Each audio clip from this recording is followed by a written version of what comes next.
Hi everybody, Dr. Lassell here again. I am making this video about discussion posts because it is still unclear to many of you, even though I've tried to explain it in the discussion board called Questions for Professor. If you haven't looked at that yet, you should. Okay, so here's the breakdown. The discussion of chapters is meant to be an assignment where you discuss the content with each other. That is my only goal, is to get in-depth, meaningful discussion between students and myself. So, what are you required to do? You are required a certain minimum number of posts per day. You can look at your syllabus to know what that number is. It's stated right there. And those minimum number of posts is a minimum. It's passing. It's D to C level. And it doesn't matter what kind of post it is. Each question, each discussion question that I've provided should have its own thread. And then students can discuss that question, that topic, back and forth. Do not create multiple threads for the same question. That kind of defeats the purpose. Then you're having separate discussions, and that just doesn't work. So make sure before you start a new thread that there isn't already a thread with the question you're about to answer.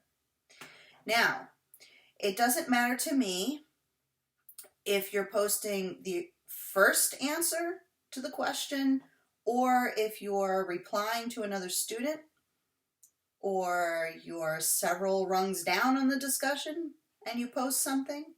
It doesn't matter. They all count the same as long as, one, they're not repetitive.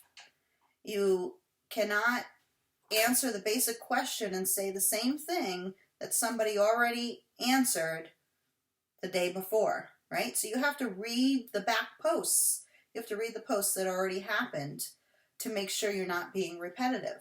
It's supposed to be a discussion back and forth where you're building upon each other's ideas.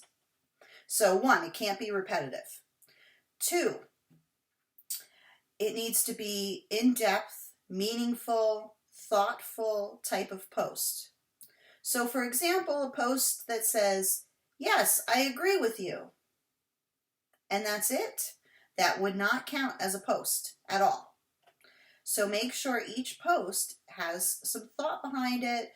Bring in outside sources, bring in an image. It could be an image from the textbook. It could be an image from some outside source.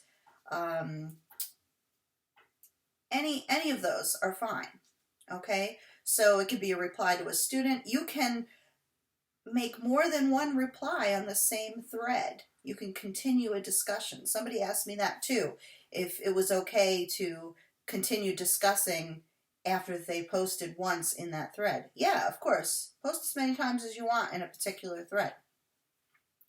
Okay? Hopefully that clears it up. Now, I'm going to give you feedback later today on things that you should be doing better or avoiding. For example, when you give citations, you should be giving full citations like you would in a reference list at the end of a paper. Simply giving a link is not enough.